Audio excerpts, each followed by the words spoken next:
মুসল্লিরা সবাই আমাকে বলল যে মুয়াজ্জিনকে বের করে দেন। বললাম যে না, এটা তো একটু সরকারি কলেজের মসজিদ, ভিক্টোরিয়া কলেজের মতো কলেজ, তো কলেজের একটা প্রশাসনিক সিদ্ধান্ত আছে, আমি প্রশাসনকে জানাবো। মুসল্লিরা মারব্বিলা ছাড়া অন্য কাউকে নামাজ পড়াইতে এখানে দিবে না। আমরা আপনাদের মাধ্যমে বিনয়ের সাথে প্রিন্সিপালকে বলবো যে প্রিন্সিপাল পদটা আপনি মানুষ হিসাবে যেরকমই হন, প্রিন্সিপালটা ভিক্টোরিয়া কলেজের মতো কলেজের প্রিন্সিপাল মানে অনেক বড় জিনিস। এটার মান মর্যাদা রক্ষা করে আপনি যে সিদ্ধান্ত নিয়েছেন, এই সিদ্ধান্ত থেকে বের হয়ে মুসল্লিদের মনের কথা আপনি বুঝার চেষ্টা করেন, বুঝে আপনার মারুফবিল্লাহকে পুনর্বহাল করেন, পরিবেশ শান্ত হয়ে যাবে। 5ই আগস্টের পরে, বাংলাদেশ নতুনভাবে স্বাধীন হওয়ার পরে আমরা আসলে প্রিন্সিপাল স্যারকে অভিযোগ দিয়েছিলাম যে মুয়াজ্জিনের বিরুদ্ধে। মুয়াজ্জিন তখন এই পতিত সরকারের যে উপজেলা চেয়ারম্যান টুটুলের নিয়োগপ্রাপ্ত, এবং আমাদের মুসল্লিরা মুয়াজ্জিনের সাথে কোনো কথাবার্তা বলতে গেলে মুয়াজ্জিন আসলে টুটুলের ভয় দেখাইতো। তখনকার আপনার রুবেল মেম্বারের ভয় দেখাইতো যে তাদেরকে ডাকবে, তাদের কাছে বিচার দিবে। তখন মুসল্লিরাও যা কিছু করতো সহ্য করে থাকতো। 5ই আগস্টের পরে আমরা 6ই আগস্ট আমি মসজিদে যাওয়ার পরে ঠিক মুসল্লিরা সবাই আমাকে বলল যে মুয়াজ্জিনকে বের করে দেন। বললাম যে না, এটা তো একটু সরকারি কলেজের মসজিদ, ভিক্টোরিয়া কলেজের মতো কলেজ, তো কলেজের একটা প্রশাসনিক সিদ্ধান্ত আছে, আমি প্রশাসনকে জানাবো। আমরা ওনার কাছে গেলাম, প্রিন্সিপাল স্যারের কাছে, আমরা মুসল্লি সহ কিছু স্টুডেন্ট যাওয়ার পর ওনাকে জানানোর পরে উনি একটা তদন্তের জন্য একটা করলো, একটা নোটিশ দিল যে মুয়াজ্জিন এবং ইমামের খতিবের বিরুদ্ধে কি অভিযোগ আছে আপনারা দেন। তো সমস্ত অভিযোগ মুয়াজ্জিনের বিরুদ্ধে, খতিবের বিরুদ্ধে কোনো অভিযোগ নাই। পরে এর পরিপ্রেক্ষিতে আপনার দেখা গেল যে ওনার যে কমিটির লোকজন যারা আপনার ওই যে খতিবের বিরুদ্ধে দীর্ঘদিন ধরে বিভিন্ন অজুহাত খুঁজছে, বিভিন্ন অভিযোগ দাঁড় করাচ্ছে, তারা এটা রেডি করলো। তো তাদের কমিটির লোকজন যারা সবচেয়ে আশ্চর্যের ব্যাপার হলো যারা বিচার করবে, এই যে মসজিদ কমিটির লোকজন, তারাই একটা আপনার অভিযোগ দাঁড় করাইলো খতিবের বিরুদ্ধে। আপনার সবচেয়ে আশ্চর্য হবেন, খতিবের বিরুদ্ধে এই অভিযোগটা এরকম 1 নম্বর অভিযোগ, যেটা হলো আজকে 4-5 বছর 6 বছর হয়ে গেছে করোনা, ওই করোনার সময় উনি মাস্ক নিয়ে কি বক্তব্য দিছে, এইটা তার বিরুদ্ধে অভিযোগ হলো। ভিক্টোরিয়া কলেজের বিগত প্রিন্সিপালরা, ওই যে হিন্দু এক প্রিন্সিপাল ছিল কি জানি না, হ্যাঁ, উনি আপনার মসজিদের ফান্ড থেকে টাকা খেয়ে ফেলছে, এটা আপনারাও নিউজ করছেন। তো ওইটা নিয়ে উনি মেম্বারে দাঁড়ায় কথা বলছে, অন্যায়ের বিরুদ্ধে কথা বলছে যে মসজিদের টাকা আত্মসাৎ করে ফেলবে প্রিন্সিপাল, এটার বিরুদ্ধে কথা বলতে পারবে না, এটা তো হলো না। এইটাও তার বিরুদ্ধে অভিযোগ। এরকম ঠুনকা কিছু অভিযোগ উনি ডিসি মহোদয়কেও দিল, সবাইকে দিল। উনি ওনার লোকজন দিয়ে এটা ওই যে আপনার ফেসবুকে নেটে এটা পোস্ট করতেছে। কিন্তু এই অভিযোগ দেখে আপনার ডিসি মহোদয় এবং এডিসি জেনারেলও আশ্চর্য হলো, এগুলো কোন ধরনের অভিযোগ? এই অভিযোগের ভিত্তিতে একটা খতিবকে আপনার বরখাস্ত করা যায় না। তারপর ধরেন আমরা এলাকার মুসল্লি, আমরা 8-9 বছর ওনার পিছনে নামাজ পড়ি।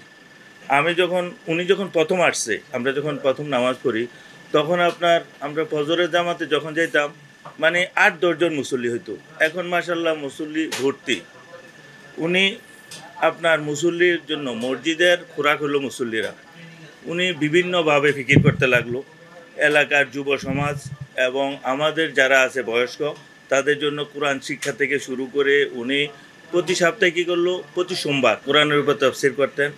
তারপরে আপনার বুখারী শরীফের উপর আপনার হাদিস শরীফ পড়ে তর্জমা করে এটা হেদায়েতের তালিম যেটা আর কি, ওইটা করার পরে দেখা গেছে যে আপনার মসজিদে এখন বর্তমানে মসজিদে যখন ফজরে যদি আপনি কোনো সময় যান, দেখবেন যে 3 কাতার নর্মালি হয়, 4 কাতারও হয়ে যায় কোনো সময়। এত বড় মসজিদ, 4 কাতার মানুষ, কিন্তু অনেক মানুষ ফজরের সময়। তো এইটা কিন্তু ওনার অবদান। উনি এই এলাকার যুব সমাজ এবং মুরব্বীদেরকে মসজিদের প্রতি, নামাজের প্রতি আকৃষ্ট করছে। এইটা যদি ওনার অপরাধ হয়, ওনার যদি তালিম করতে গিয়ে তালিমটা যদি ওনার অপরাধ হয়, এই যে বিগত সময়ে এখন এই প্রিন্সিপাল যেটা করতেছে, তারপরে কি করলো, ওনার তালিম বন্ধ করে দিল। সোমবারে তালিম করা যাবে না, যে তালিমের কারণে মুসল্লি বাড়ছে, হ্যাঁ, এই তালিম বন্ধ করে দিল। বন্ধ করে দেওয়ার পরে আমরা মুসল্লিরা তো আরও ক্ষোভ কিরি, উনি তো কোরআন হাদিসের উপর তালিম, এটা তো এই পতিত স্বৈরাচার সরকার করত। এই আপনার 5ই আগস্টের পরেই আমাদের 2000 ছাত্র জনতা মৃত্যুর পর হাজার হাজার লোক, নেতাকর্মীরা, ছাত্ররা আহত। এই অবস্থায় এই নতুন বাংলাদেশে এটা কোন আলামত দেখতেছি? এটা তো দোসরের লক্ষণ।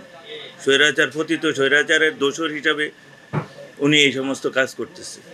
উনি যেটা করতেছে, ওনার বক্তব্য হলো আমি যেটা করেছি করছি, মানে আরেক শেখ হাসিনা, যে নিজেরটাই রাইট। তো ওনার মতো লোক এই ভিক্টোরিয়া কলেজের প্রশাসন, আসলে এই ঐতিহ্যবাহী ভিক্টোরিয়া কলেজের একটা দুর্ভাগ্য ওনার মতো অধ্যক্ষ এখানে থাকা।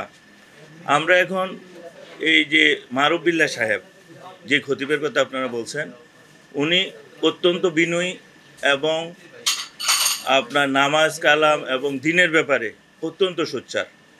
উনি কোনো রকম এই যে দিনের ব্যাপারে কাউকে কথা বলতে কোনো রকম পরোয়া করেন না, এইটি ওনার অপরাধ।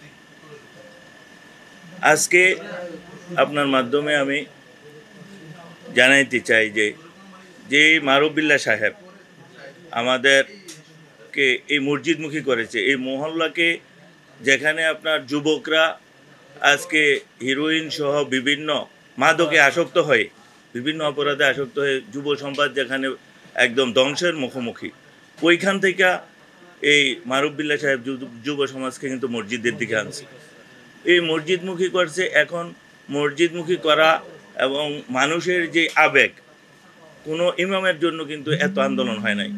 আপনি দেখেন গত শুক্রবারেও ওনাদের ভাইস প্রিন্সিপাল সহ আপনার এই কলেজের যে সম্পাদক সবুজ সাহেব সহ ওনারা ইমাম দিছে, নামাজ পড়াবে, ইসলামী স্টাডির বিভাগীয় প্রধান, উনি আসছে নামাজ পড়ানোর জন্য, কিন্তু মুসল্লিরা দেয় নাই।